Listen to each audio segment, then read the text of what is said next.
নমস্কার। উস্থি United primary teachers welfare অ্যাসোসিয়েশনের পক্ষ থেকে আজকে আপনাদের সকলকে স্বাগত জানাচ্ছি।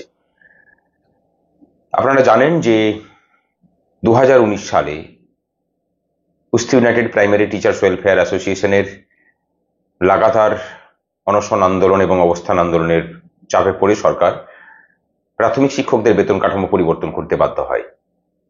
কিন্তু সেই বেতন কাঠামোতে আমরা যেটা দেখি যে বেতন কাঠামো সংশোধন হলে তাকে নোশনালি লাগু না করলে সিনিয়র এবং জুনিয়রদের মধ্যে যে নতুন ধরনের বৈষম্য সৃষ্টি হয়, এই 26/7/2019 আমাদের আন্দোলনের ফলে যে অর্ডার জারি হয় সেখানে নোশনালের কোনো তারিখ উল্লেখ না থাকার জন্য সেই বৈষম্য তৈরি হয়েছিল।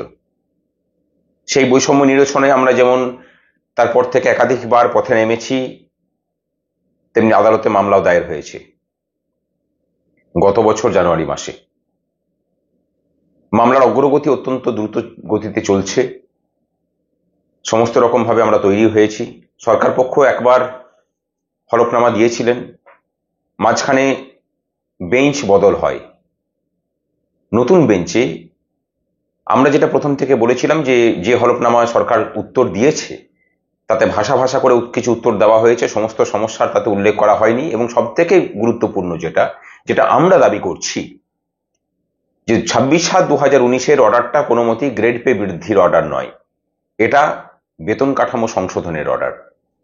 স্কেল চেঞ্জ হয়েছে, স্কেল চেঞ্জ হয়ে পড়ে সেটা যখন ফিটিং হয়েছে তখন পে ইন দ্য ব্যান্ড যেমন বেড়েছে, গ্রেড পে বৃদ্ধি হয়েছে। সুতরাং এটা নতুন করে রিস্ট্রাকচারিং হয়েছে বেতন কাঠামোর। বেতন কাঠামো পুনর্গঠনের অর্ডার যেহেতু, এখানে নোশনাল এফেক্ট 1/1/2006 থেকে না দিলে পুরাতন শিক্ষক শিক্ষিকারা বঞ্চিত হচ্ছেন এবং সেই বঞ্চনার বহরটা ভয়ানক। এই নোশনাল এফেক্ট চালু হলে সমস্ত ধরনের বঞ্চনা, আপনারা যত ধরনের বঞ্চনার কথা জানেন, সমস্ত কিছুরই অবসান হবে। কিন্তু খুব ইন্টারেস্টিংলি আমাদের যে আইনজীবীদের প্যানেল আছে, সেখানে সিনিয়র আইনজীবী সিদ্ধার্থ ব্যানার্জি মহাশয়, তিনি তখন আমাদের বলেন যে এই মামলাতে তোমরা কেন নোশনালের কথা বলছো? এই যা মামলা এবং তার যা মেরিট, সেখানে তো অ্যাকচুয়াল এফেক্ট দাবি করা উচিত। আমাদের আগের দিনের যে শুনানি ছিল বিচারপতি রাজাশেখর মান্থার বেঞ্চে, সেটাই প্রথম শুনানি ছিল। সেই শুনানিতে কিন্তু আমাদের আইনজীবীরা দীর্ঘ সময় ধরে নোশনাল এফেক্ট নয়, 1/1/2006 থেকে অ্যাকচুয়াল এফেক্টের দাবিতেই সওয়াল করেছেন।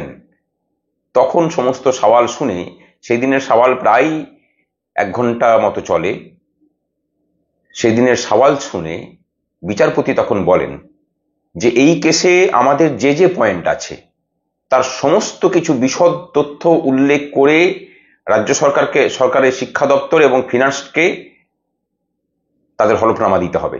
এবং সেই বিশদ হলফনামা জমা পড়ার পরে উস্থি ইউনাইটেড প্রাইমারি টিচার্স ওয়েলফেয়ার অ্যাসোসিয়েশনের পক্ষ থেকে আমাদের পাল্টা বক্তব্য আমরা জানাবো।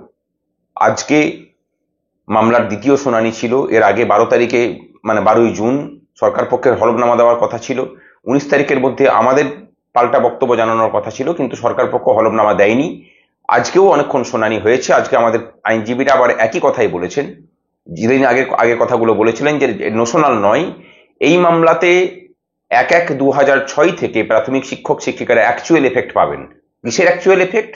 26/7/2019 যে অর্ডার, অর্থাৎ ট্রেন্ড প্রাইমারি টিচারদের পে ব্যান্ড 2 থেকে পে ব্যান্ড 3-তে উন্নীতকরণ এবং 2600 থেকে 3600 গ্রেড পে বৃদ্ধি, 2900 থেকে 3900 গ্রেড পে, প্রধান শিক্ষকদের জন্য আলাদা বেতন কাঠামো, এবং তার সাথে আনট্রেন্ড টিচারদের পে ব্যান্ড 2-এ 2300 থেকে 2900 গ্রেড পে, 18 বছর হয়ে গেলে সেটা 3200 টাকা গ্রেড পে। এই সমস্ত কিছুই 1/1/2006 থেকে অ্যাকচুয়াল এফেক্ট ধরে ক্যালকুলেশন করতে হবে।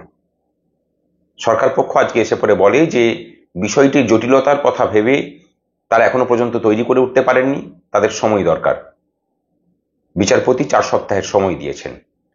এই অর্ডার 2019 সালের যেদিন প্রকাশ হয়েছিল, সেই আগামী 26শে জুলাই 2024 তারিখে এই মামলার পরবর্তী শুনানির দিন ধার্য হয়েছে এবং আশা করা যায় আজকে বিচারপতি যে ধরনের কথাবার্তা বলেছেন আর হয়তো সময় সরকার পাবে না, অর্থাৎ 26 তারিখ তারা হলফনামা দেবেন।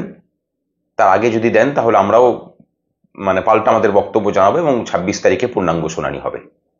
আপাতত এটুকুই।